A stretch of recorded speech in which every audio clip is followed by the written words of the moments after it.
Présente. Madame Moulin Chantal, présente au fond. Monsieur Pételgil, présent. Madame Teffer, Joël, je l'ai dit. Monsieur Rovlarjac, présent. Vous avez tous bougé de place ce soir. Madame Talon, présente. Madame Vaïs, présente. Monsieur Vesser, présent. Et Madame Veslinski, présente. Secrétaire ou secrétaire de séance. Alban Mathieu, pas de. Donc Alban Mathieu.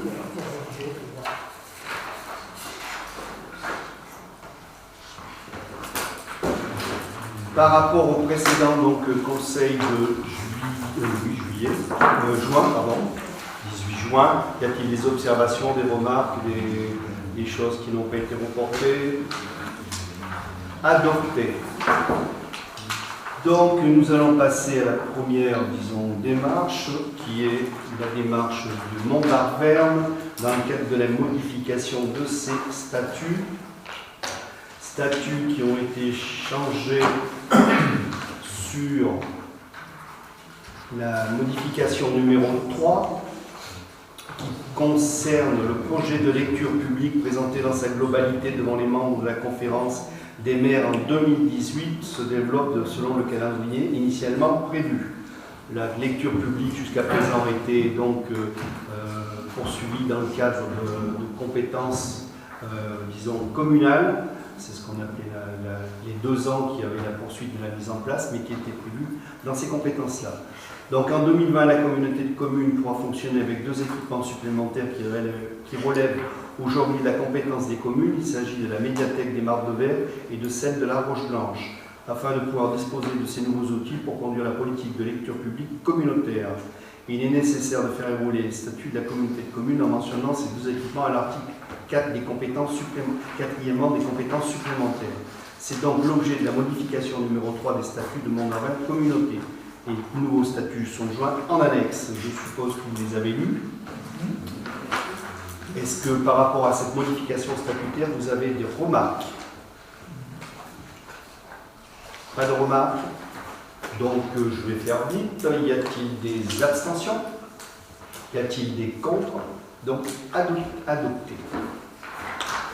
Ensuite, nous avons donc M. Gérard Vesser, à qui je vais ouvrir une image sur l'ordinateur. On aura une image. Voilà. C'est la parcelle AB1223, c'est l'escalier. Donc je vais ouvrir une image pour la cibler.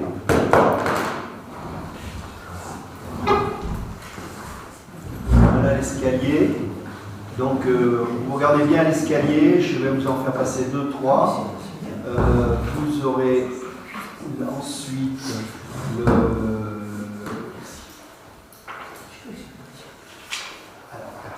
Monton où ça se situe. Voilà. C'est donc ceci à Monton, pour ceux qui connaissent, donc dans la rue Siourdo. En face, pour ceux qui connaissent, chez Mme Mathieu. Voilà, en face de chez elle. Et ensuite, je vais prendre un peu de recul. Voilà, donc l'escalier en question, qui était, Gérard, pardon, tu expliques. Oui, par contre, j'aimerais bien voir le plan de la salle. C'est vous qui l'avez, mais il faut que je vous donne. Je peux mettre sur la clé. J'ai pas. Donc, il y a rien.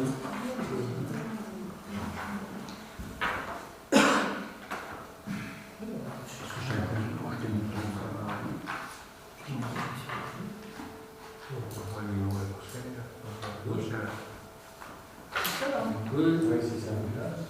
Tu veux? On va mettre à l'écran. Non, mais c'était pour le mettre à l'écran.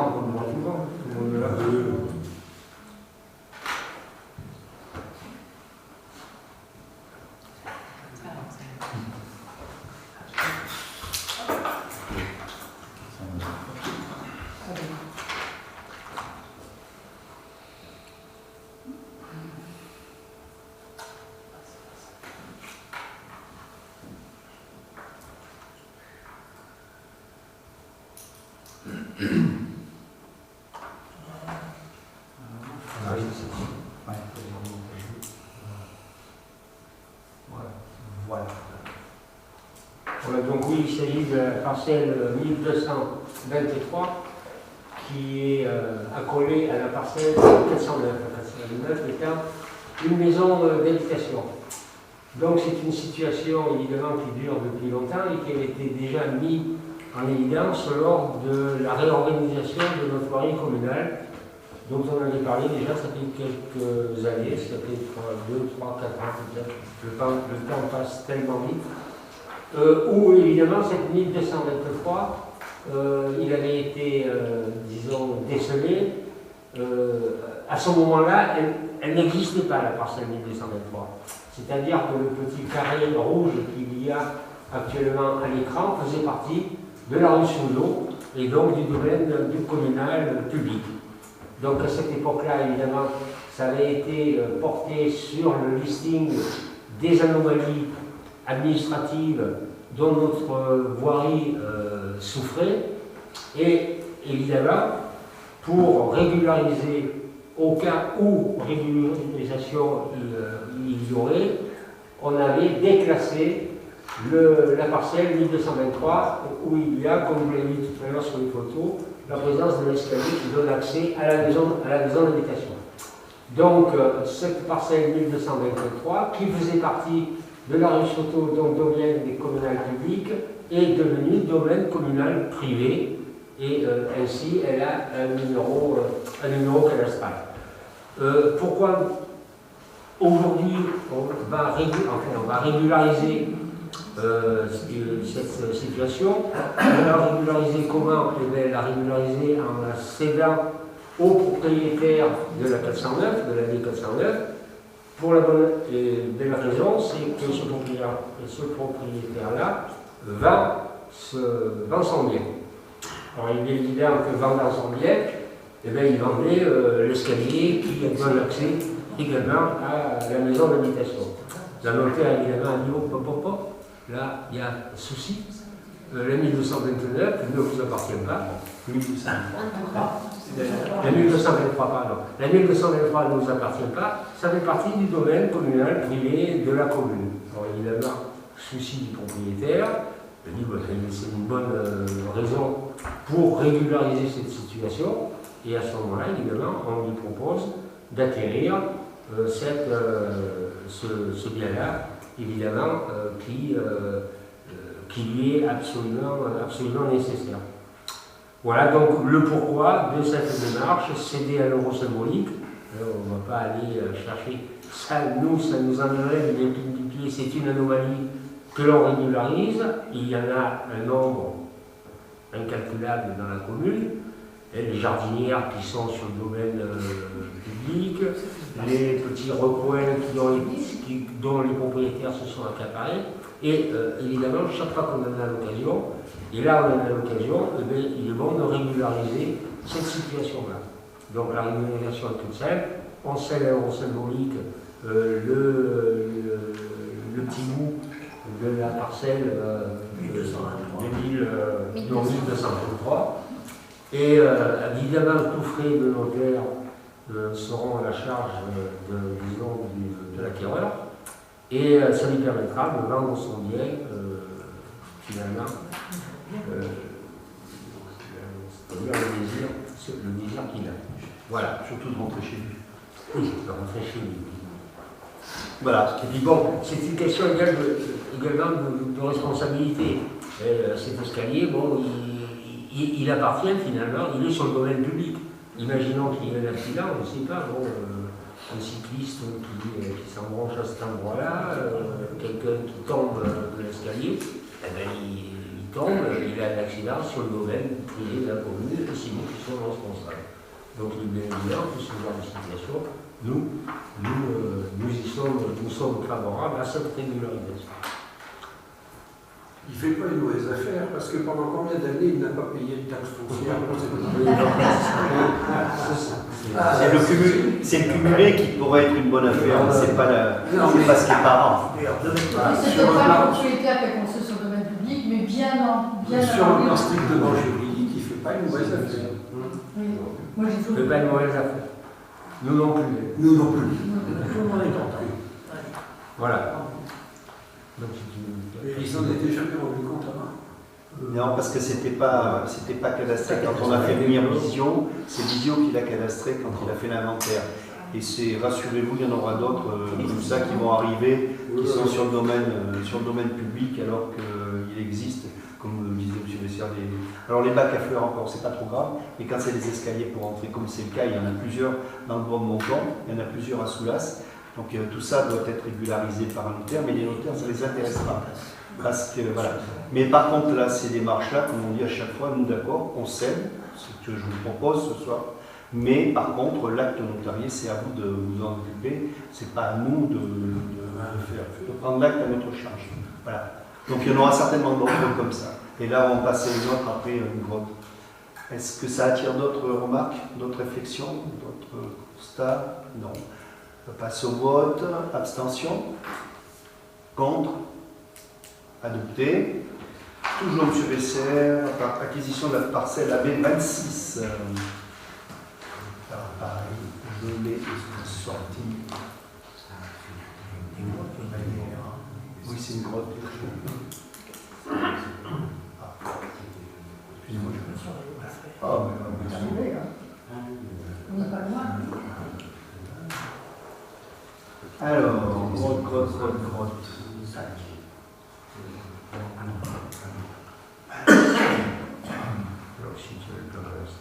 Ouais, mais regarde là, on voit bien où elle est située là. Voilà, elle est là. Donc, pour ouais, genre, surtout. voilà, elle est ici. Là. Voilà, elle est ici. Voilà. Ouais. On est toujours dans le même quartier, au-dessus de la rue Siono, au-dessus du lit. Et il s'agit effectivement d'une grotte de 70 mètres carrés qui a été, disons, dont les héritiers ont que faire. Si ce n'est, disons, surveiller si la grotte est toujours en bon état, si elle risque pas de s'écrouler sur des gens qui s'aventurent à l'intérieur, etc. Donc, ces personnes-là nous ont proposé de nous céder généreusement ce local de territoire, de commune. Il y en a pour 70 mètres carrés. Ça se fait une petite maison. Oui, c'est sûr. On peut faire une visite, c'est la grotte. Mais passer ses vacances dans les grottes, dans les arbres, dans des igloos, dans des dunes, etc. Et là, On peut envisager cette solution-là. Donc, ben voilà, donc il nous cède à l'euro symbolique, évidemment, contrairement à tout à l'heure, dont les frais sont à notre charge. Et ces frais, bon, si on ramène au mètre carré de l'acquisition, évidemment, 900 €. Et bien, ça paraît un peu cher, mais C'est là. Et pourquoi on fait pas un acte administratif? Alors, c'est la question qu'on se pose à chaque fois. Simplement que l'acte administratif, c'est très très long à faire. Voilà, c'est très très long. Et comme là on est dans des biens sécurisés et que l'on a sécurisé, puisque ça n'a pas fait partie des travaux des grottes, donc elle en fait partie, puisqu'elle est sur le chemin de la Capados, on la voit. Donc tout ça, ça a été sécurisé. Il nous est conseillé plutôt de faire un acte qu'un acte administratif. Un acte notarié plutôt qu'un acte administratif. Voilà la réponse. Autre question? Donc pour l'acquisition de ce bien, l'acquisition de la parcelle AB26, dans les conditions par contre financières précitées, le délégué maire pour signer tout document permettant de mettre en œuvre cette décision. Abstention? Contre? Adopté. Éclairage, parking, Boucher, avenue du Val-Marie, monsieur Hilaire. Oui, dans le cadre des travaux de voirie 2019, pour ce qui concerne le siège, on avait parlé dans le conseil municipal précédent de l'enfouissement des réseaux rue Jean-Moulin, rue Jean-Marie Curie, de la rue des Écoles à l'école. Donc, à ces travaux-là de 2019, viennent se rajouter des travaux d'éclairage public, puisque la rue de parking, de la rue Boucher et du parking, qui se trouve avenue du Val-Marie, vont être pris dans les travaux de voirie 2019. Donc il y a lieu de prévoir les travaux d'éclairage public rue du Chet à Ville-Marie dans le cadre de l'aménagement des parkings. Un avant-projet des travaux a été réalisé par le siècle du Puy-de-Dôme, auquel la commune est adhérente. L'estimation des dépenses correspondant aux conditions économiques à la date d'établissement du projet s'élève à 7 200 € hors taxe. Conformément aux décisions prises par son comité, le siècle prend en charge la réalisation de ces travaux en les finançant, comme d'habitude, dans la proportion de 50% du montant hors taxe et en demandant à la commune un fonds de concours égal à 50%, auquel s'ajoute l'intégralité du montant de l'écotaxe, soit 3 600 € 48 centimes. Ce fonds de concours sera revu en fin de travaux pour être réajusté suivant le montant des dépenses résultant du décompte définitif et le montant de la TVA, comme d'habitude, est récupéré par le siècle via le FCTVA. Bien, qu'est-ce qu'on peut dire par rapport à cet éclairage parking? On a minimisé, alors c'est l'entrée rue du Chet vers la Croix, quand normalement ils attaquent à l'automne. Je dis normalement ils attaquent à l'automne. Donc on prévoit l'éclairage sur 2 candélabres de manière rue du Chet, de manière à ce que ça soit quand même éclairé et accessible et sécurisé. Et puis un éclairage, c'est en bas, c'est un éclairage, c'est ça? Oui. Sur le fond de parking, donc face à la chapelle. C'est le parking de la chapelle qui va être pareil aussi aménagé. Et un éclairage sur le fond du mur. Voilà. Donc rien d'extraordinaire. Le même éclairage, disons qu'il aura disons, une certaine heure, son intensité lumineuse sera baissée pour faire des économies qui en fait partie. C'est une poursuite, donc toujours dans le même but. Voilà ce que je peux dire par rapport à cet éclairage. Est-ce que ça attire des questions? Je passe au vote. Y a-t-il des abstentions? Des contre? Adopté. Subvention exceptionnelle COVM et CAPS. Madame Talon. Donc il n'y a pas qu'une seule subvention exceptionnelle comme il était prévu, mais il y en a deux. Donc il y a la première, c'est le COVM, dans le cadre des festivités du 14 juillet. Donc depuis 2 ans, c'est le COVM qui assure la buvette du 14 juillet. Et dans ce cadre-là, ils avancent la chalée tartelette pour le repas républicain et ils fournissent également le repas des artistes. Donc j'ai le détail de la facture, enfin de ce qu'ils ont des frais engagés. Donc c'est d'un montant de 527 €. Voilà. Et la deuxième concerne le CAPS, qui a assuré la buvette du Forum des associations et de la foirerie de Grenier. Donc, ils nous ont fait la fameuse marquisette qui a été offerte au Pot de l'Amitié le soir. Et puis, ils ont également fourni le repas pour les artistes à midi. Donc, c'est d'un montant de 146 €. Ouais. Donc, si certains ont goûté la marquisette, je pense qu'ils l'ont appréciée, parce qu'elle est toujours bonne. Bien. C'est comme d'habitude, hein, c'est la remise à niveau des frais de fonctionnement par rapport aux manifestations que l'on ne sait pas en début de manifestation et on les régularise après. Donc c'est une subvention exceptionnelle qu'on règle comme ça. Est-ce que ceci appelle des questions? Pardon? 146. 146 pour le CAPS et 527 pour le COVM. Abstention? Contre? Adopté? Merci. Ensuite, régime indemnitaire, mise en place d'indemnités spécifiques aux services spécifiques de services. Le cadre d'emploi des techniciens n'est pas éligible au RIF 7. Alors, on en avait parlé au moment de la mise en place du RIF 7 pour la collectivité en 2019. Il est par contre l'attribution d'une indemnité spécifique de service, l'ISS. Afin de mettre ce dispositif en place et régulariser la situation, le Conseil doit fixer les montants de référence ainsi que les critères d'attribution. Donc aujourd'hui, les critères, les montants restent les mêmes, je en confirme. Les montants restent les mêmes, mais simplement c'est la mise en place. Vous pouvez m'expliquer en 2-3 mots, s'il vous plaît? Oui, rapidement en fait. Donc on a un technicien dans la collectivité qui n'est pas éligible au RIF 7, donc il perçoit quand même une prime au même titre que les autres, mais elle est versée par par des complexités administratives, on va dire, qui peuvent être tout à fait simplifiées en instaurant cette indemnité spécifique de service. Donc il n'est pas question d'augmenter la rémunération. C'est vraiment régulariser là aussi une situation où il aura un régime de prime qui sera réglementaire, contrairement à ce qu'il a actuellement. Et puis on espère que bientôt le RIFSEP, les techniciens seront également éligibles au RIFSEP. Mais ça on ne sait toujours pas et on attend que les techniciens d'État soient éligibles au RIFSEP pour que les techniciens de la territoriale puissent l'être. Donc ça fait partie des derniers grades qui ne sont pas éligibles au RIFSEP. Voilà, donc c'est une décision administrative de l'État qui régularise certaines choses et pour nous qui nous devons, disons, délibérer. Le principe a été simple, c'est-à-dire qu'aujourd'hui il y avait une certaine prime, on reste dans cette prime, simplement que ça s'appelle différemment. Voilà, c'est la machine qui est mise en place. Donc c'est simplement une régularisation administrative chez nous. Est-ce qu'il y a des questions? Oui. Je suis peut-être bête, je n'ai pas bien compris. Lorsque le technicien, la personne est en congé de maladie, on lui paye quand même ses prix.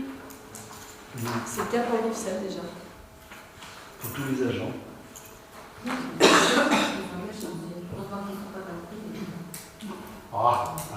Alors c'est pas forcément parce qu'on est dans le public, puisqu'il y a des collectivités qui font différemment. Oui, mais enfin, je dis, c'est une anomalie que pour moi, c'est une anomalie. Mais bon. Oui, il ne faut pas oublier, comment dire, on peut être en maladie, pour des raisons, vraiment de maladie. Je veux dire, faut pas En principe, quand on s'arrête en maladie, c'est pas pour pour aller se promener, c'est bien pour une raison de maladie. Oui. Ça, on n'est pas le contraire. On est bien d'accord.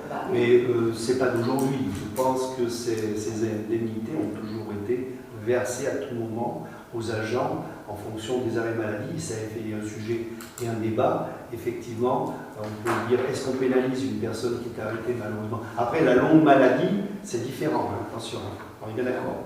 Est-ce qu'on pénalise un agent, sachant que sur un arrêt maladie, c'est pas volontaire, je ne pense pas. Et comme on sait que la territoriale, c'est pas une des fonctions les mieux payées, moi je pense qu'il y a toujours cette réflexe, et ce réflexe de dire effectivement on maintient cette indemnité. Et c'est pas d'aujourd'hui. Si je peux me permettre, c'est comme dans l'hospitalière où on a des agents qui reçoivent une grande partie de leur salaire en indemnité et prime en fait. C'est complètement différent du secteur privé, c'est-à-dire que les salaires de base sont tellement bas que c'est complété souvent. Là, je vous arrête. C'était vrai il y a quelques années, c'est plus vrai maintenant. C'est plus vrai maintenant.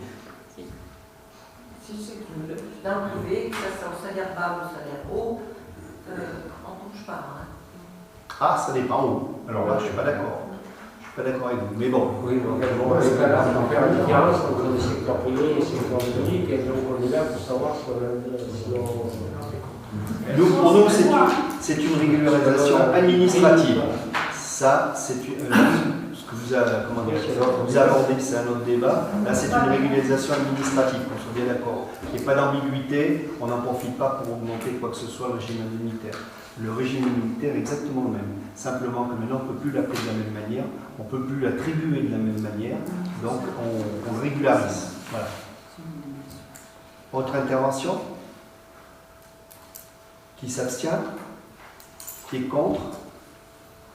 Adopté.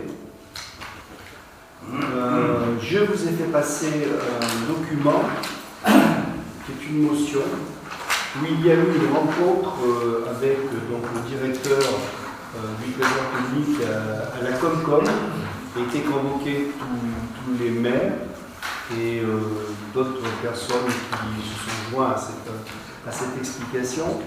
Je vais vous lire la motion, pourquoi et comment. Il faut savoir qu'aujourd'hui, les perceptions vont disparaître. C'est du peu, incessamment sous peu. Sur 25, il va rester, je cherche mon document. 5, vous l'avez, je recherche mon document. Il y a la motion, c'est ça? Non, j'ai la motion. J'ai la motion. Donc, dans 4 mesures qui se traduisent concrètement par la suppression des perceptions, le groupement de 25 trésoreries sur 5, services de gestion comptable, 2 à Clermont, 1 à Rion, à Issoire et Thiers, 2 antennes en mer pour le SGC de Thiers et Montaigu pour celui d'Orion, la nomination de 10 conseillers, c'est là que je vais vous en parler un peu plus longuement, la nomination de 10 conseillers chargés de conseil auprès des décideurs locaux, la création de 40 points d'accueil de proximité, le regroupement de services fiscaux sur 4 sites Clermont, Issoire, Thiers et Rion.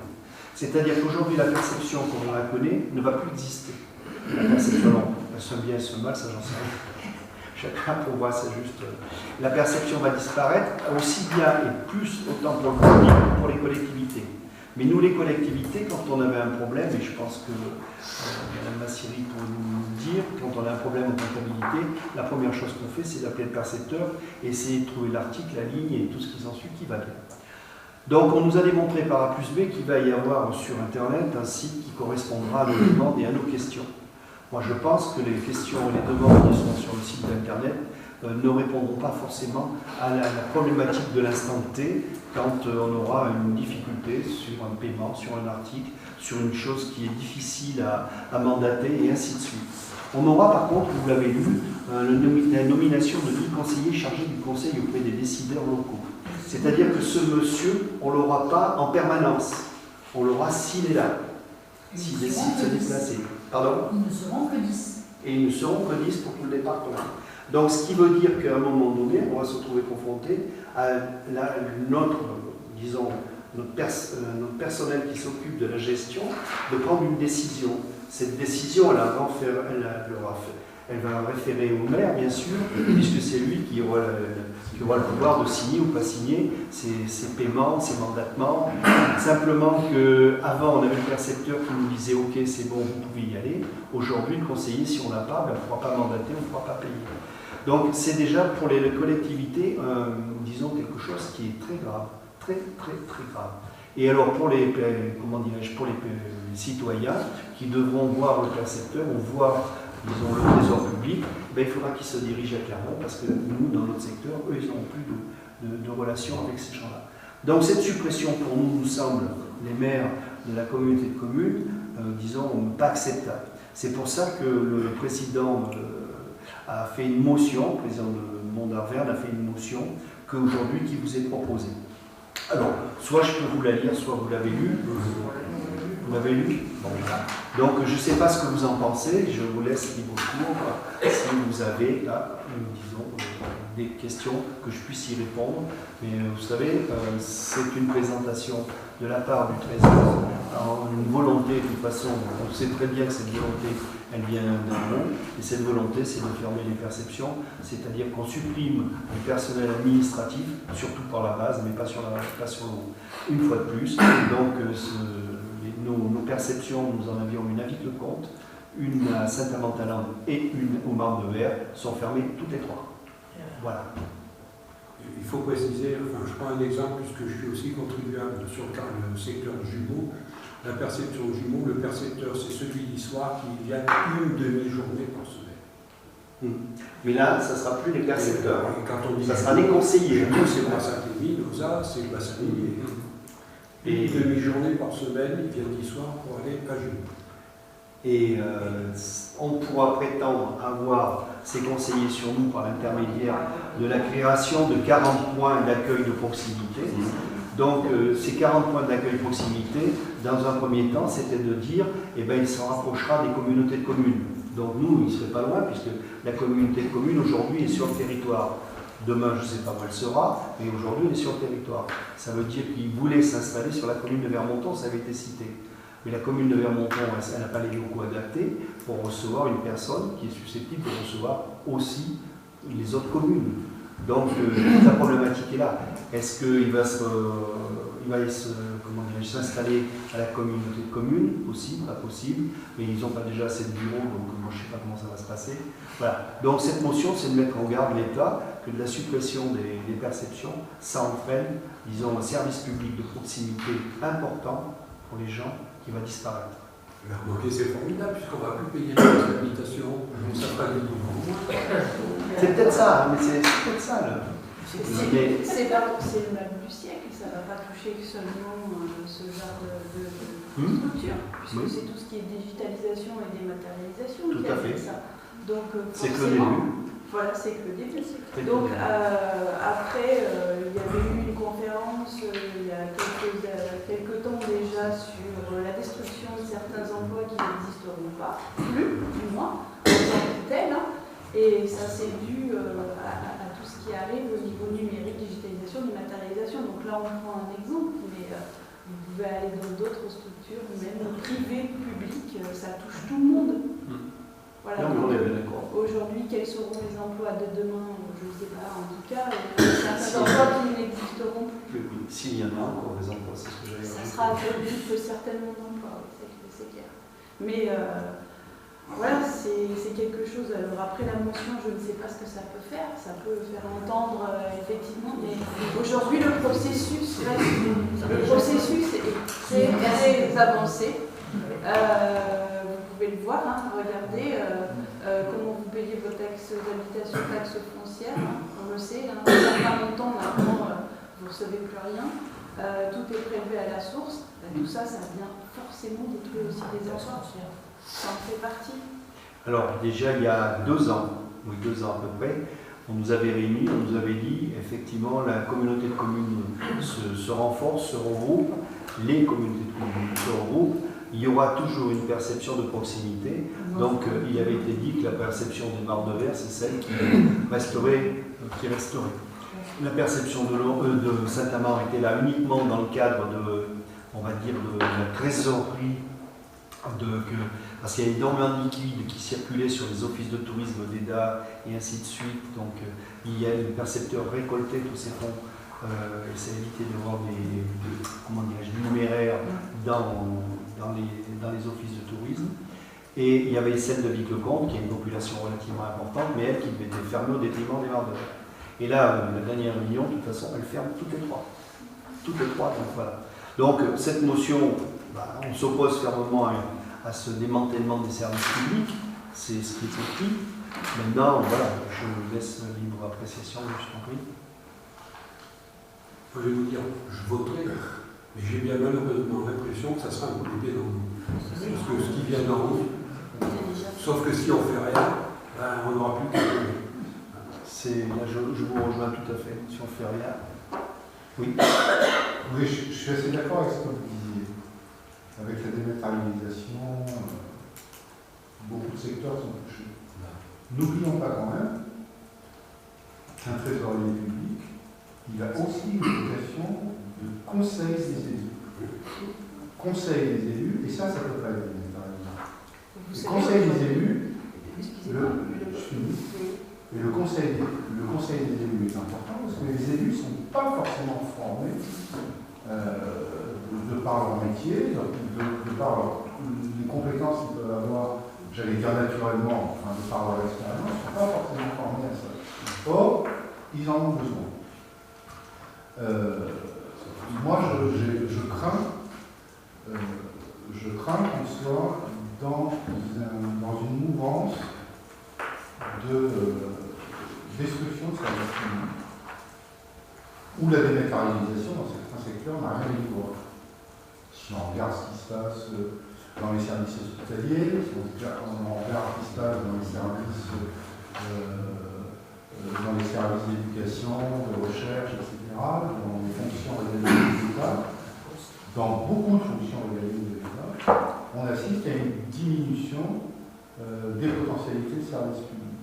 Et au-delà du fait que ça peut nous gêner, je crois qu'il y a aussi une notion de nécessité de services publics qui sont plus ou moins, j'allais dire bafoués, c'est trop fort, mais qui sont plus ou moins reliés au détriment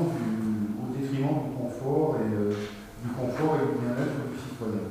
Moi, je veux bien que la dématérialisation fonctionne, mais quand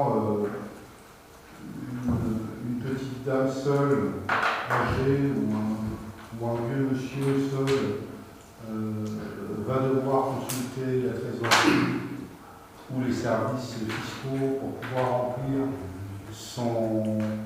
sa déclaration de revenus, alors qu'il va être obligé de le faire sur Internet, qu'il ne le maîtrise pas, etc. etc. Je crains que ça risque de poser des problèmes très sérieux à la population, en dehors des élus dont on a parlé, mais aussi à la population, comme le fait d'avoir des maternités qui ferment peuvent poser des problèmes, etc. Et c'est en ça que je suis complètement d'accord avec cette motion, et je pense que ça va au-delà de la simple fermeture des trésors. Bien, mais c'est sûr, c'est ce que je disais en préambule, c'est-à-dire qu'aujourd'hui, nous les élus, nous avons une responsabilité à prendre dans le cadre disons, le suivi et les budgets. Nous avions le percepteur qui était le garant de la commune quand même. Aujourd'hui, ça ne sera plus le cas, c'est-à-dire que le maire sera livré à lui-même par rapport au trésor. C'est-à-dire qu'il y a des risques. Je veux juste dire que la crainte, c'est déjà dépassé. Oui, on est déjà dedans. Comme vous dites, l'image de cette petite mamie qui cherche aujourd'hui, c'est bien. Je peux vous dire une chose, c'est qu'ils n'arrivent pas à faire leur déclaration seuls pour X raisons, parce que justement, ils n'utilisent pas ce système-là. Par contre, il n'a pas réfléchi à ça. Et du coup, on est déjà, par rapport à ce que je disais, c'est qu'on est déjà dans ce système-là. La motion, évidemment qu'elle est logique et certainement nécessaire, mais ce que je veux dire, c'est que le processus, il est déjà entamé et qu'il est déjà là. Hein. Et tous les jours, au quotidien, pour rendre des services aux personnes proches et quelquefois âgées, je peux vous garantir que c'est déjà là. La crainte, on est déjà dans un autre degré d'urgence. La déclaration impôt pour les personnes âgées sur Internet, il y en a qui ne connaissent absolument pas. On est bien d'accord. Il y a d'autres services qui ont accès à l'Internet déjà. Pardon. En plus, il y a des zones qui n'ont même pas accès à l'Internet. Il y a d'autres services qui ont disparu. Faites un permis de conduire, une carte grise. C'était difficile, mais maintenant, aujourd'hui, c'est rentré. Non, aujourd'hui, les cartes grises, c'est pas rentré. Il va falloir au moins le permis. Les cartes grises, c'est la tenue historique parce que vous êtes obligé de passer par un professionnel. On peut plus le faire soi-même. Et en plus, vous avez l'obligation. Si, mais il faut être très patient. Non, c'est pas grave, c'est pareil. Oui, vous n'êtes pas patient, La réponse de l'État à la crainte des élus, c'est on va vous aider, vous, collectivités, communes, premier niveau d'accueil des citoyens, on va vous aider à monter des maisons de services publics. Donc, dans ces maisons de services publics, il y aura effectivement de l'assistance, de l'aide, du conseil aux personnes. Sauf qu'au niveau du financement, l'État va nous aider à l'investissement. D'abord, il y en aura plus par tantôt. Et puis, l'État va aider au financement de l'investissement et le fonctionnement. Comment on va faire marcher ça? Et vous avez dit... C'est les collectivités. Du coup, on va se... Et le fonctionnement, il est évalué. Je parle qu'il y a une évaluation, et non pas encore d'un chiffre concret, à 30 000 € par an. Donc vous voyez un peu aussi le phénomène, l'arrivée du phénomène. C'est-à-dire qu'on va devoir aussi, collectivité locale, répondre à ce besoin du public qui sera plus satisfait par et la publique. D'où l'importance quand même de voter cette motion pour montrer que nous ne sommes pas dupes et qu'on n'est pas du tout d'accord avec ce type d'orientation. Ouais, je veux juste en rajouter un mot. Oui, pardon. Alors, moi, je comprends la préoccupation des personnels qui sont au marque de verre, qui ont peur de devoir travailler les soirs, ou clairement, c'est tout à fait légitime. Mais néanmoins, je crois que le monde a changé, avec l'apparition de l'informatique, voire même du téléphone, et que le projet qui est proposé, je pense qu'il a des perspectives intéressantes. Bon, effectivement, ce n'est pas un projet d'immobilisme, ça c'est clair. Pas dire on garde les choses comme elles étaient depuis 15 ans, 20 ans, on ne change rien. C'est pas un projet d'immobilisme, ça c'est clair. Mais je vois notamment qu'on place de 25 trésoreries à 40 points d'accueil de proximité, donc ça je pense que c'est un progrès. Alors je veux dire, on va me dire, on ne pourra jamais faire ça, etc. En plus, il y a un certain nombre de personnes qui sont dédiées collectivités locales que nous sommes. Donc, alors après le regroupement des services fiscaux, je crois qu'effectivement, les processus de dématérialisation sont très engagés dans l'ensemble de la société. Hein. Ça, c'est la conséquence naturelle de l'informatique. Mais moi, je vois dans cette motion, finalement, un positionnement d'immobilisme. C'est-à-dire, bon, on ne change rien, ça a toujours été comme ça, on ne peut pas imaginer d'autres modes de fonctionnement. Donc c'est la raison pour laquelle, pour ma part, je m'abstiendrai par rapport à cette motion. Voilà. Alors je précise quand même que les points d'accueil de proximité, ce n'est pas un point permanent. C'est-à-dire que la personne, comme vous expliquez, la personne viendra une fois de temps en temps sur convocation ou sur besoin nécessaire à la collectivité. Je pars du principe que la collectivité, ça peut être tous les jours qu'elle appelle le percepteur des besoins. Donc l'élément de proximité n'y sera pas. Ça, c'est une des fortes inquiétudes par rapport aux collectivités. Bien d'expliquer le fonctionnement des maisons, c'est absolument. Ouais. Donc le problème, c'est la responsabilité de l'État qui se désengage vis-à-vis des collectivités. C'est surtout ça. Mais la maison de service public, c'est quelque chose qui est en train de se mettre en place. Je veux dire, j'ai bien entendu que c'est de la terre, naturellement, ça c'est un problème. Mais elles vont vivre, et je crois qu'au fur et à mesure que les communes vont monter en charge, ces maisons de service public, effectivement, deviennent de plus en plus nécessaires, mais leur mode de fonctionnement va évoluer avec le temps. Et c'est pas quelque chose, j'imagine, qui est complètement figé, que des hauts fonctionnaires de Bercy ont inventé, et de façon gravée dans le marbre. C'est quelque chose qui va vivre, qui en fonction des besoins des uns et des autres, qui va s'adapter, sous réserve que les personnes qui sont en face, effectivement, disposent, et c'est sûrement le cas, de cette agilité, de cette disponibilité, voilà, auprès des populations. Mais je pense que ça, c'est effectivement une vraie voie de progrès pour le secteur rural en particulier. Après, il se pose la question du financement, naturellement, mais je pense que c'est ce vers quoi il est bon d'aller. Ouais, effectivement. Juste une petite question. Est-ce qu'on sait combien de personnel il y avait dans ces 3 trésoreries qui ont fermé? Alors, au Marc, il y avait 5 personnes. À Saint-Anne-Montalan, il y en avait 3. Vic-le-Comte, c'était à peu près identique que les Marc, il faisait 5, peut-être plus. Mais j'affirmerai pas. Hein. Ça fait 13 personnes, et puis si on regarde tout, ça fait 10 conseillers, et on peut imaginer sur les 40 points d'accueil qu'il y ait 1 ou 2 personnes. Non, mais c'est un conseiller. Oui, non, mais justement, ça fait 2 personnes plus que les autres sur plus d'hommes. Aujourd'hui, sur plus d'hommes, tu as 25 percepteurs, et là, tu auras 10 conseillers. Qui ne sont pas permanents. Qui ne seront pas permanents, j'insiste là-dessus. Ça a bien été précisé, ça a été demandé, sollicité plusieurs fois, qui ne seront pas permanents. Et qui ne seront pas responsables sur leur donnée. Ah ben qui ne seront pas responsables sur... Ça veut dire que la responsabilité retombe sur les collectivités. Sur la collectivité. Je sais qu'on n'aura pas à voter chaque année. C'est ce que je pensais. C'est peut-être une Donc, il vous est demandé de s'opposer fermement à cette nouvelle vague de démantèlement du service public des trésoreries qui ne fait que renforcer la fracture territoriale et numérique. De demander au gouvernement, aux autorités de la DGFiP le maintien des trésoreries de proximité à l'échelon d'intercommunalité avec le plein exercice de leurs compétences actuelles et des moyens en effectifs correspondants. Bon, là je suis assez réservé. Moi, le fait de dire qu'à un moment il y a une perception qui est restée sur les 3, ça me paraissait logique. Aujourd'hui, qu'on ferme tout et la responsabilité est engagée. Donc voilà, c'est la motion qui vous est proposée.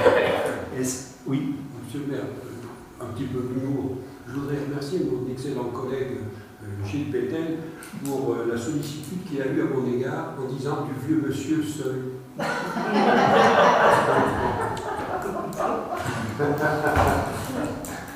Bien, sur cette pointe d'humour, je vais passer au vote. Alors, qui c'est qui s'abstient? 2 abstentions. Qui c'est qui est contre? 1 contre ou 2 contre. Non, qui c'est qui s'abstient de la motion. Qui c'est, voilà, 1. Qui c'est qui est contre la motion? 2. Deux abstentions. Qui est contre la motion? 1, 2, 3, 4, 5. 5.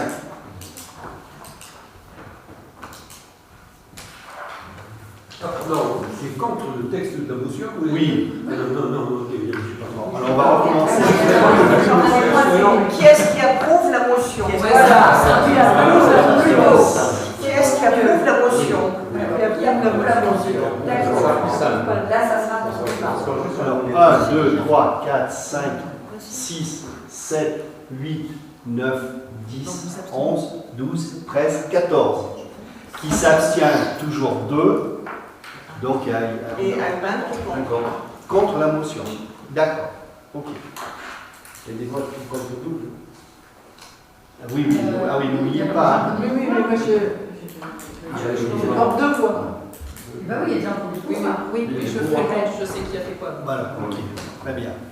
Donc, comme il faut qu'on informe les personnes d'un certain âge dans le cadre de l'informatique, Monsieur Pétel nous avait proposé quelque chose et on a vu ça ensemble.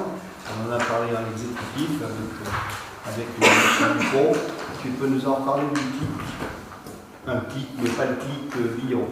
Un clic. Vous m'excusez, très cher collègue, pour la sollicitude. Non, mais je te rassure, il a une secrétaire particulière. J'ai bien compris la technique. Au CESU. C'est C'est une information, c'est pas une délibération. Donc, il va vous parler de formation pour personnes âgées. Voilà. Alors voilà.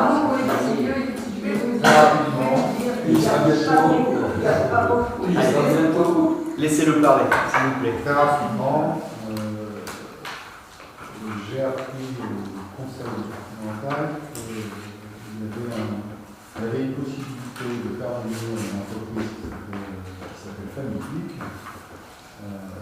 dont le travail est de sensibiliser et d'aider les personnes en difficulté devant l'outil informatique à prendre ces outils en main. Ça se déroule de la manière suivante, et en particulier les gens qui ne possèdent pas d'outils informatiques. Ça se déroule de la manière suivante. Ils viennent sur la commune avec un camion aménagé pour pouvoir initier ces personnes-là. Et dans le même temps, on organise via la poste un public stage pour informer directement les personnes concernées de cette possibilité. En d'autres termes, ça veut dire qu'on donne un coup de pouce aux personnes qui pourraient avoir des difficultés à maîtriser et à utiliser l'outil informatique, voire à en acquérir, parce qu'il y a des conditions d'accès au matériel qui sont assez intéressantes sur l'ensemble de la commune. Bien évidemment, pour la commune, c'est un service, c'est une animation ou une manifestation, je ne sais pas comment on l'appelle, qui est entièrement prise en charge par ce qu'on appelle la conférence des financeurs, c'est-à-dire le conseil départemental et la région. Et sur la commune, nous avons pris la précaution, c'était une des conditions sur laquelle on a un peu insisté pour que ça puisse se faire. On a pris la précaution d'y associer l'association Cyberclub de Vernon pour deux raisons. Sur la première raison, c'est pour pas qu'ils se sentent utilisés ou fouillés par cette action-là. Et la seconde raison, c'est que Famitique, c'est bien de laisser un fusil à un coup, c'est là qu'ils viennent, ils sensibilisent. Mais après, si on a une association, c'est facilement qui peut aider les personnes qui ont été consultées, c'est aussi bien, si ce n'est mieux. Donc c'est pour ça qu'on a associé l'association à cette démarche. Voilà. Voilà. Donc la venue du véhicule aura lieu le 23 octobre. Merci. Il faut qu'on définisse un emplacement pour qu'il puisse venir. Un emplacement si possible. Je pense que vers la poste, dans les dernières parties de la poste, ça sera plus judicieux, pas vers les travaux d'Harmonia, et comme ça l'association est pas loin de ses locaux. Voilà. Moi je fais une petite parenthèse. Je vous dirais que moi j'ai fait une formation supplémentaire à l'association. Je peux vous dire qu'ils sont très compétents. Ils vous expliquent très bien. Et pour moi, il ne faudrait pas couper l'herbe. Non, c'est bien justement ce qu'on n'a pas voulu, c'est-à-dire que ce qui était existant, il faut en profiter, et bien à contraire, ils sont très intéressés par cette nouvelle démarche qui peut inciter peut-être les nouveaux à venir dans le jour de la venue de ce bus, et ensuite, eux-mêmes étant sur place avec eux, de pouvoir, disons, en faire des adhérents ou des gens qui seraient susceptibles. Non, on n'a pas voulu couper l'herbe sous le pied à ce qui était existant. S'ils n'avaient pas été d'accord, on n'aurait pas fait. Ça va peut-être amener des gens vers le cyberclub, des gens qui n'oseraient pas y aller, ils n'oseraient pas faire cette démarche. Là, ils vont le faire vers des anonymes. Et du coup, le cyberclub va prendre le volet. Personnellement, j'en connais.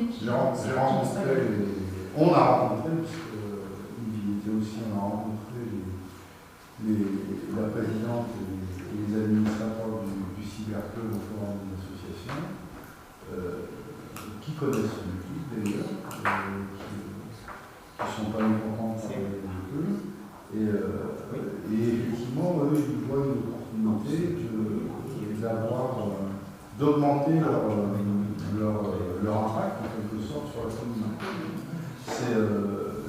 Il est hors de question de se substituer au cyberclub, mais bien de travailler avec eux et de manière à ce que ça puisse éventuellement conforter leur position sur leur activité.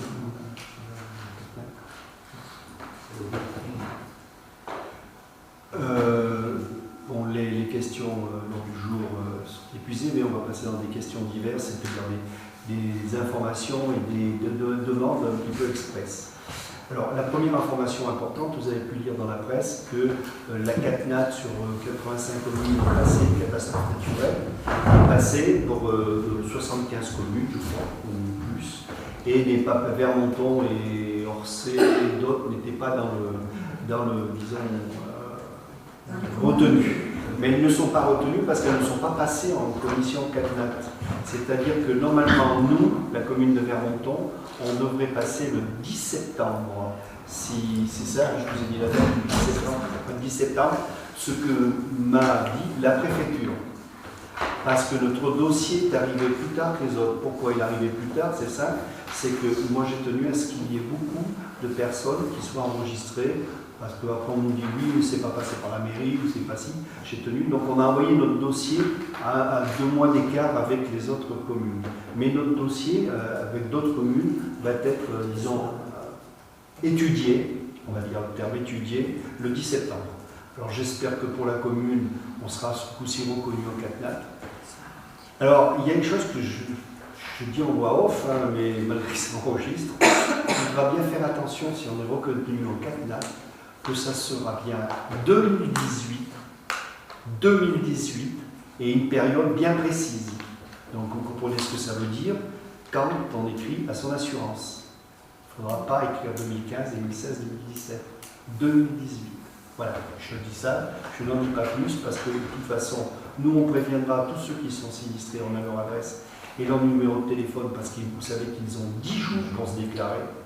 Et la problématique, c'est comme d'habitude, donc vous avez pu voir que ça arrive pour le mois d'août, quand les gens sont en vacances, ce qui fait que des fois, la plupart du temps.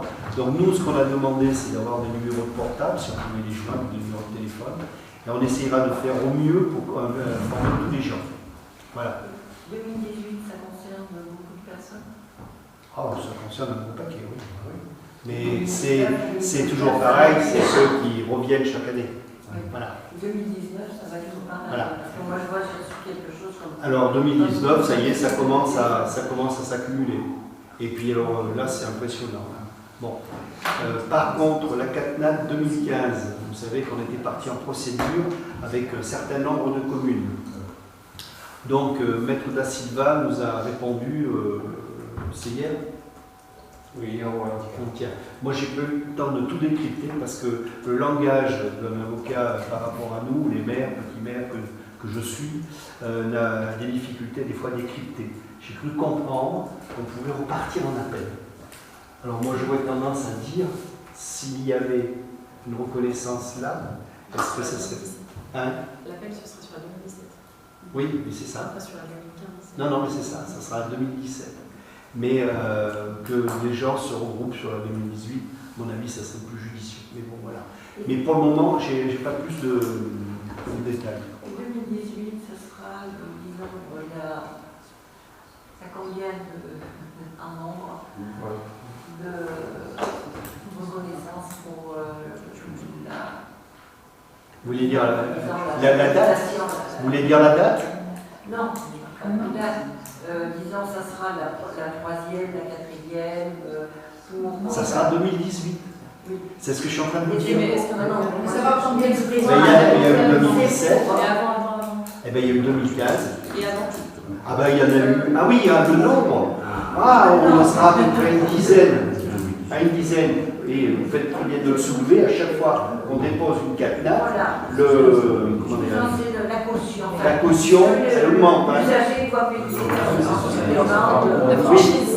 Mais de toute façon, on a passé on a passé le nombre de la franchise, merci. C'est sur 5 ans, mais ça on les a les 5 ans, il faut faire les millions. Donc on a dépassé les 5 ans. On a une bonne franchise. Et les cotisations. Et cotisations. Voilà. Donc ça c'était une information importante. Ensuite, donc maintenant on se trouve confronté à un problème, vous savez que vous ne savez pas, que par le passé la commune délivrait des noms pour les rues. Simplement que pour délivrer un nom de rue, il faut que ça soit dans le domaine public. Et aujourd'hui, les lotissements qui sont en cours ne sont pas dans le domaine public, puisqu'ils n'ont pas été réceptionnés, et surtout pas en l'état où ils sont, donc il y a du souci quand même à se faire. Mais par contre, la Poste, eux, ne veulent plus distribuer le courrier au numéro de parcelle. Je dis bien au numéro de parcelle. AC 97 ou machin, sur le lotissement intel, la Poste veut des adresses exactes. Donc ce qui se passe, c'est que les courriers retournent à l'envoyeur. Donc il nous faut, ce que je vous propose ce soir, c'est, on en a réfléchi à l'exécutif, c'est de trouver un nom de rue pour ces lotissements et de le proposer à l'aménageur qui serait d'accord pour dire, ben nous on l'appelle telle rue, et après on leur donne le numéro qui va bien. Comme ça, c'est nous qui aurons donné la rue, on sait où elle sera, et elle sera adaptée peut-être en fonction de nos besoins. Donc on a 3 cas comme ça, c'est-à-dire 2 cas comme ça, 2 lotissements. Le lotissement où je l'appelle Para, qui est sur la Midamol, et le lotissement des Pradiers, le Maupas, qui est en cours de construction. Donc c'est de leur proposer des noms de rue aux 2 lotisseurs, où ils sont d'accord. D'ailleurs, moi, il est d'accord, l'autre, j'ai la difficulté à l'avoir. Mais comme ça, on serait tranquille, on aurait des noms de rue, et c'est eux qui l'auraient déposé, et nous, on pourrait l'intégrer tout de suite et le confirmer à la Poste, si vous en êtes d'accord. Alors, je vais commencer par un truc un peu spécial aussi, qui s'appelle le chèvrefeuille. Alors, le chèvrefeuille, il y a une rue, pour ceux qui connaissent, c'est au Prat de Serre. C'est dans ce bâtiment, aujourd'hui, qui est, comment dirais-je, qui est dans ce... Voilà, là, vous voyez, pour ceux qui m'ont vu, peut-être que ça sera mieux que ça. Oh, ça marche pas bien. Là, voilà. C'était Prière, ensuite ça a été Carceron, et maintenant il y a 5 maisons. Ces 5 maisons, je vais les faire descendre, je pense.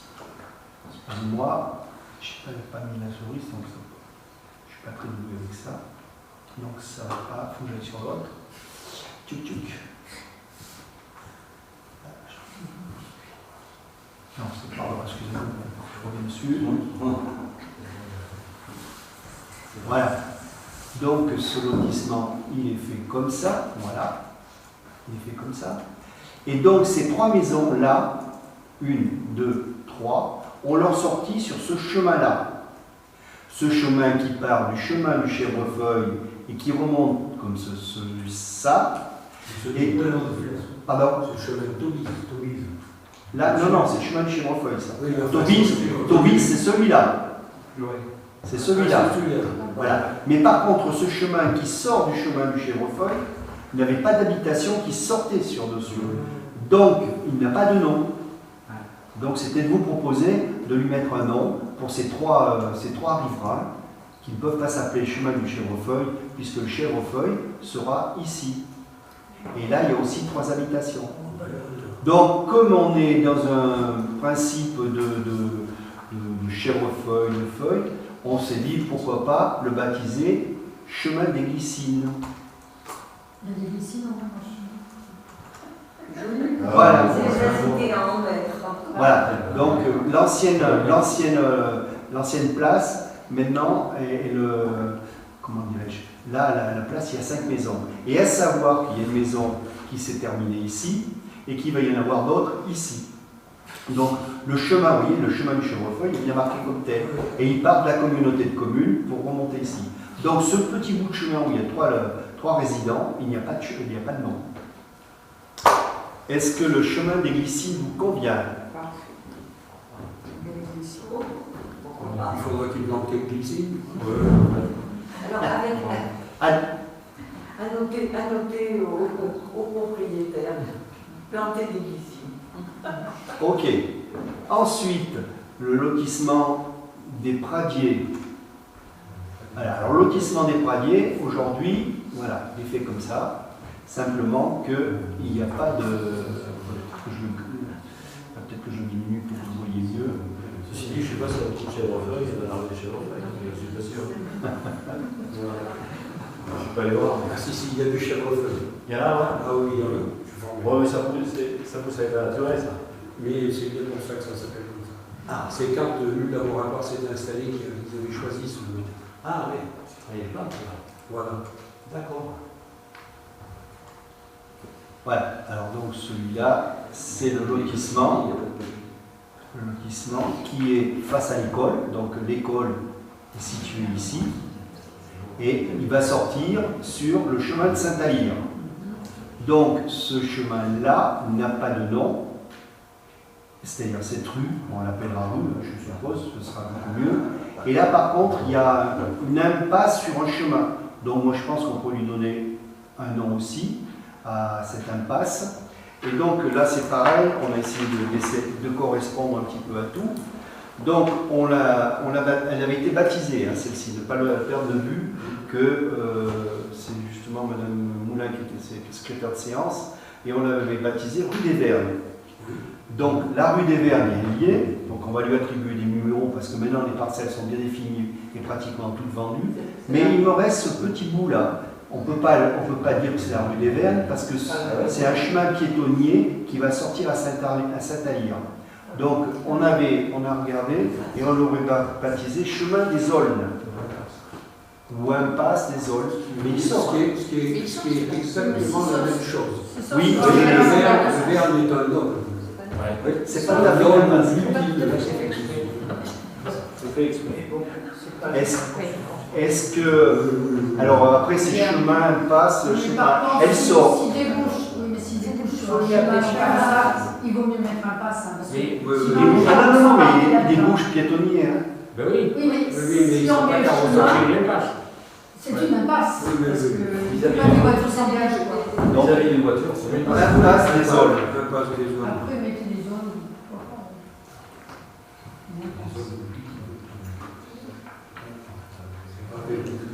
Ok. Et le dernier, alors là, il est un petit peu plus compliqué. Ah ouais. Il est un petit peu plus compliqué.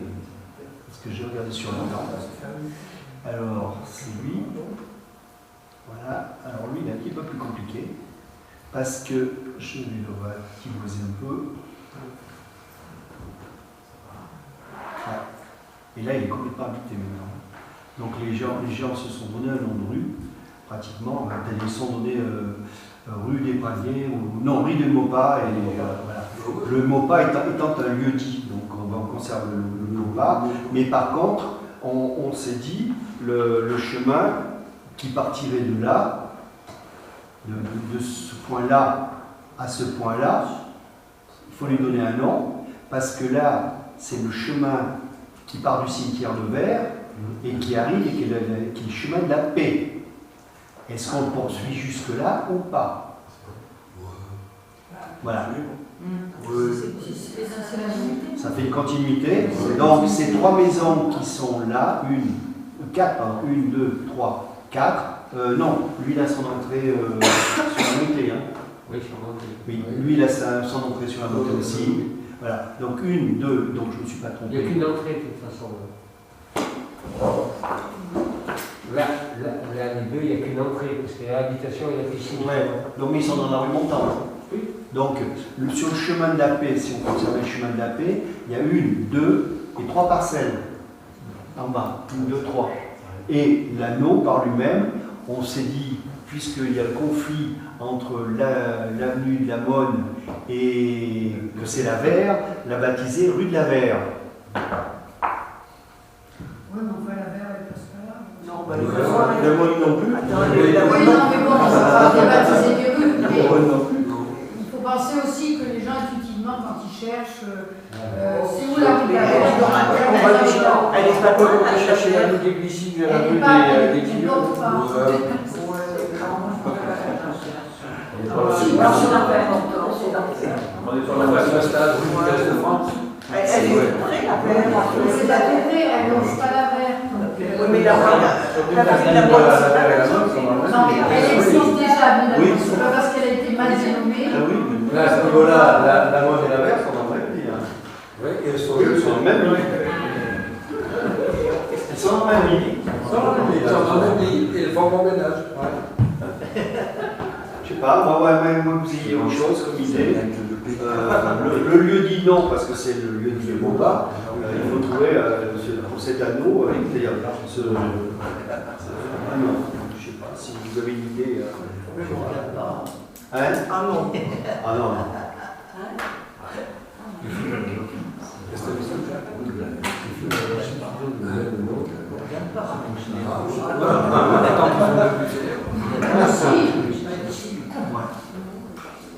Mais après, c'est la numérotation, parce qu'on va partir 2, 4, 2, 4, et là on va remonter 2, et ainsi de 2, 4, selon nos rues, on repart à 2 et ainsi de suite.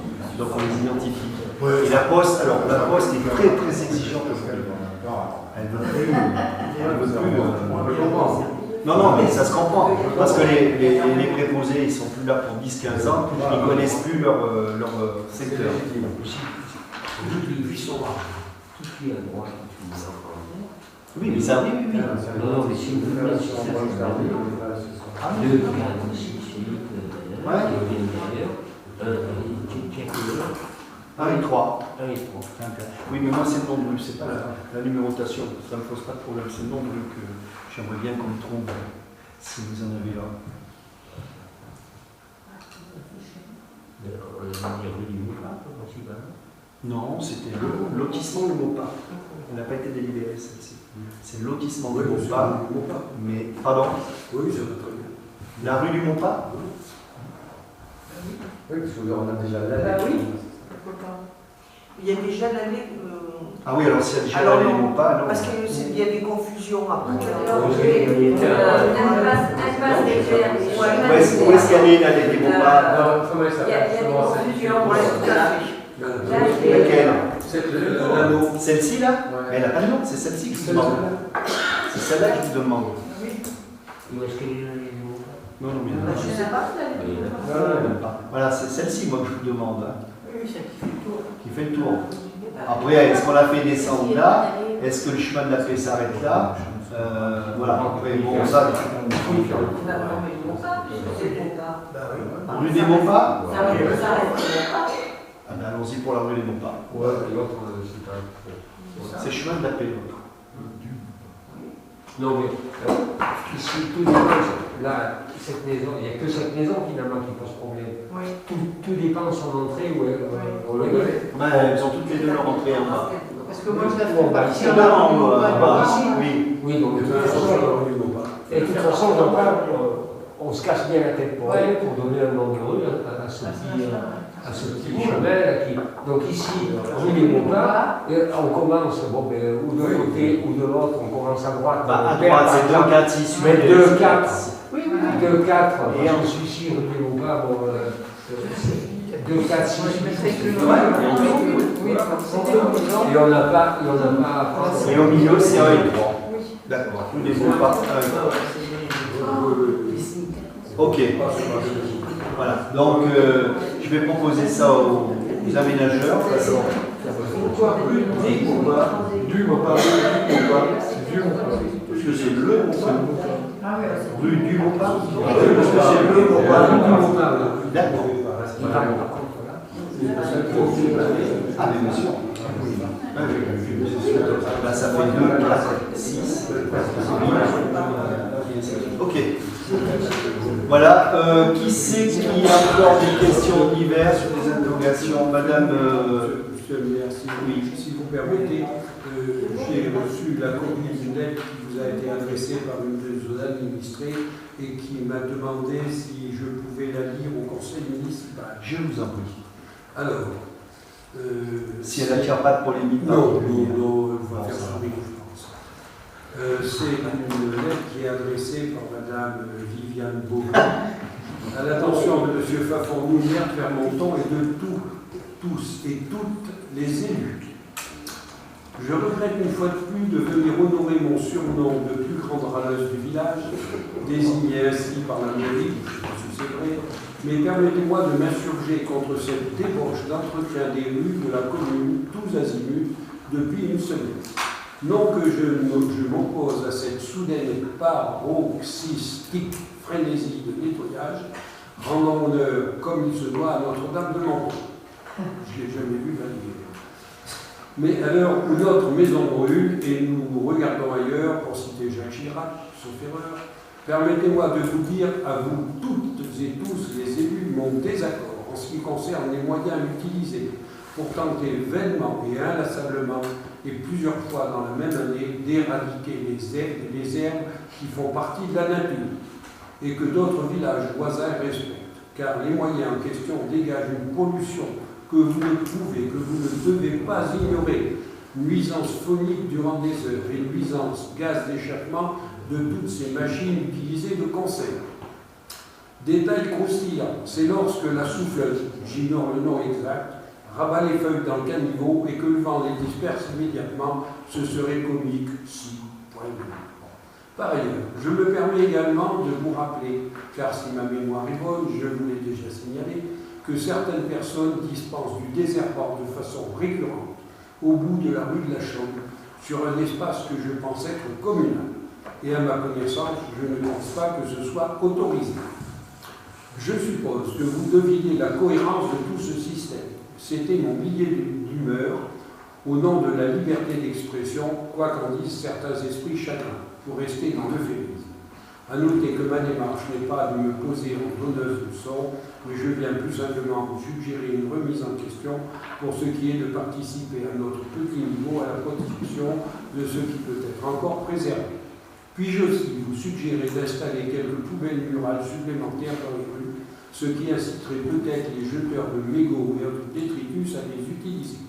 Vous souhaitant bonne lecture à toutes et à tous, cordialement, Viviane Beauvais. Voilà.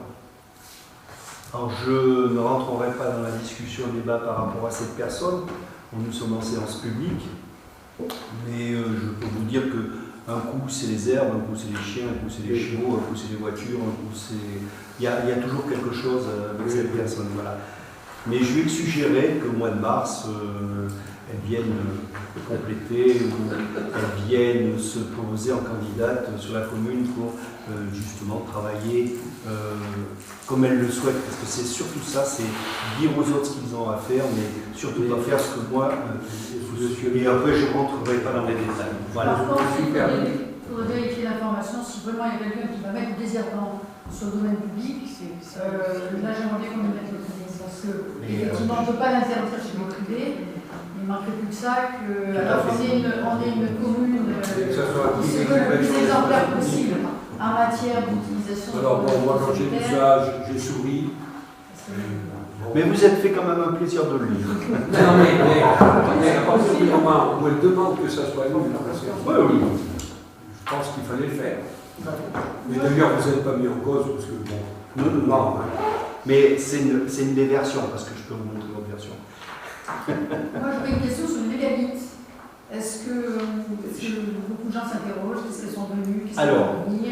Les mégalithes. Le maire a quelque chose à dire là-dessus? Oui, le maire a quelque chose à dire là-dessus. Je viens d'écrire à l'INRAP en leur disant que j'étais complètement, j'étais totalement surpris de cette découverte, sachant qu'il y avait une découverte, sachant que j'avais rencontré la responsable des fouilles, et je lui avais dit, et je savais très bien au moment où je l'ai rencontrée, elle m'a dit, vous comprenez, on ne va pas trop parler de ce qu'il y a ou ce qu'il n'y a pas pour le moment, parce qu'effectivement, quand on parle un petit peu dans la presse, ce que l'on découvre, ce qui est le cas de Mathieu Pou, il évite d'en parler, c'est à découvert, parce qu'on sait très bien qu'après des gens avec des poils à frire ou des choses comme ça viennent collecter. Donc je lui ai dit, très bien, mais ça sera bien de nous présenter ce que vous avez découvert, si vous avez découvert quelque chose, et qu'on puisse emmener le conseil municipal un samedi après-midi, que vous nous expliquiez ce qui a été découvert sur notre commune. J'ai bien dit sur la commune de Vermonton. Donc j'ai été comme vous, je l'ai appris dans le monde, en exécutif. C'est Michel Ducrot et Bernard Talent qui m'ont montré la montagne ce jour-là que je n'avais pas eu. Et dans le monde la semaine d'après, dans la même semaine, le Figaro, j'ai découvert ça dans la presse au même titre que vous, et j'en suis complètement désolé. D'autant plus que ce qui a été récupéré serait pas loin de chez nous, mais pas chez nous. Et ensuite, donc, je viens de faire un courrier à l'INRAP en leur disant qu'il aurait été de bon ton de nous prévenir et de nous informer de ces découvertes relativement importantes pour eux, parce que c'était sur notre territoire et qu'on n'en a pas eu. J'attends la réponse de l'INRAP et je me ferai le plaisir de vous la lire quand je l'aurai reçue. Est-ce qu'ils ont enlevé? Pardon? Bien sûr, ils ont enlevé. Ah oui, bien sûr. Ils l'ont enlevé avant de le passer à la presse. De toute façon, c'était des fouilles qui ont été levées. Donc, qui veut dire fouille levée, ça veut dire enlever. Ça leur permet de faire les travaux. Parce qu'on peut très bien faire des fouilles et identifier quelque chose et le laisser pour les décennies à venir s'il n'y a pas de possibilité ou des possibilités de comment dirais-je. Mais là, il y a une construction dessus. Donc, voilà, donc ils ont été obligés de décaisser plus d'1 mètre ou 2 mètres, je crois, donc il fallait qu'ils les enlèvent. Effectivement, ça aurait été élégant de prévenir le maire de la commune. Voilà. Donc ça serait pas sur la commune. Si, c'est sur la commune. C'est sur la commune, c'est à droite en descendant. Alors pour ceux qui connaissent les asperges à notre ami José, c'est sur ces asperges juste avant. Alors comme je dis, c'est que quand ils ont voulu faire une extension de fouille sur le chemin, ils ont demandé l'autorisation. Moi j'ai trouvé que c'était, disons, normal qu'ils poursuivent puisqu'ils avaient commencé. Simplement que les agriculteurs, c'est pas eux qui se sont fadés, c'est moi. Donc heureusement que les agriculteurs ont été compréhensibles de la démarche, mais ils n'ont pas de chemin, hormis d'aller faire le tour à Talande pour revenir dans les parcelles au moment des moissons. Donc j'ai trouvé ça très très très déplacé et très désagréable à apprendre comme ça. Mais j'ai fait un contrôle. Voilà. C'est vers le rond-point du Crève, là. Oui, c'est ça. Pas vers le rond-point. À gauche du rond-point. Voilà. Alors, il y en a une partie, parce que vous savez que le chemin, c'est la limite entre Le Cré et Vermonton, mais tout ce qui est au-dessus du chemin, c'est Talent. Bon, alors, ils étaient sur le Cré, là. C'était Sur le Cré, pas Le Cré et Vermonton. Et tout ce qui est en haut du chemin, c'est Talent. C'est là où ils ont trouvé un tas de choses. Voilà. Et nos ancêtres, là, ils ont combien de milliers d'années? Ah, je sais pas, je connais C'est pas encore daté. J'ai pas. Si, je veux l'âge de fer. Ils disent dans le journal plus de 3500 ans. C'est une politique. Je sais faire. C'est avant. C'était avant. C'est avant. Ils sont pas là. Comme dit M. Bachelot, ils sont pas dans le projet des États-Unis. Bien, madame, oui. Alors moi, c'est beaucoup plus léger. Beaucoup plus léger. Le chemin des terres, s'il vous plaît, en rentrant à gauche, quand est-ce qu'il va être nettoyé? Eh bien, on est bien, on ne peut pas couper les herbes. Si il est coupé, on peut. Ah ben non, Mais elle, je ce sais qu'il ne veut pas. pas, cette dame, c'est qu'on coupe les herbes. Alors, je ne sais pas s'ils ont passé ou s'ils n'ont pas passé. Je ne sais pas s'ils ont passé ou pas passé, mais Ça y est, moi je veux bien. ils sont en train de faire la commune là tout de suite. Mais alors là, c'est vrai qu'au début du chemin des terres, il faut enlever les barrières. Pour les... Non, Alors bon, ça demande un travail. J'ai demandé, non mais vous savez qu'on a quand même eu 2 accidents du travail, il a fallu trouver des remplaçants et ça me pèse. Hein. Donc il faut trouver des gens qui soient capables de conduire le véhicule, qui sont capables de... J'ai embauché aussi une personne que vous connaissez tous, pour qui fait toute la journée, qui fait ce qu'on appelle de la mobilette, il faut en avoir envie de ça. Mais bon, voilà, non, mais ils ont attaqué. Il vous reste bien d'autres. Alors bon, c'est vrai que nous, le chemin des terres, on est quand même assez bien entretenu. Alors, juste l'entrée. Alors là, il va y avoir bientôt la foire la fête du pain. Mais ça sera fait. Ça sera fait. Ça sera fait. Hein? Madame Chaumet disait il vous reste bien un fond de rondeur quelque part, non? Oui, j'en ai. C'est pas du Roundup, c'est du hyper. C'est pareil, l'hyper. C'est moins cher que ce que j'en ai encore. Mais ça, je ne le mettrai pas dans le public. Ah bon? Je ne le mettrai pas sur le public. Sur le privé, j'en mettrai peut-être. J'en mettrai peut-être. Pour une petite question diverse, j'aimerais aussi, il y a un maire dans une commune de France qui va avoir à payer une amende considérable parce que sur 4 personnes, c'était 4 femmes. Ouais. Est-ce qu'au niveau de la commune, il y avait 4 dans le service, il y avait 4 femmes et on l'a obligé à avoir de la mixité. Et il va payer une amende très forte. Je vous pose la question, ici à la mairie, il y a combien de charmantes dames et combien il y a de monsieur? Et pour le moment, c'est sur les postes de direction uniquement, oui, et c'est oui. sur les collectivités de plus de 50 salariés, je crois. Enfin, elle est pas comme ça. Parce que... Non, mais nous, on a assez. Je crois qu'il y a plus d'hommes que dames entre l'administratif et le service. Ah non, il y a à l'école. C'est tout comme ça. Oui, très attentif comme ça. Elle a raison, Émilie, c'est dans le On prend plus au-dessus de 35 ans. Combien vous prenez plus au-dessus de 35 ans. C'est fichu pour moi. Je n'ai pas de nouvelles pour ça. Bien, mais justement, si M. Pétel, Bernadette Talon, Mme Valespi, qui c'est qu'il y avait encore, pour justement une chargée de communication provisoire et contractuelle, j'aimerais vous revoir 5 minutes, 10 minutes, parce qu'il faut qu'on fasse un tri pour après l'entretien. Donc partez pas tout de suite, tout ça, gentil. Voilà. Sinon, pas d'autres interventions? Je vous remercie. La séance est levée à 21h55. C'est 21h.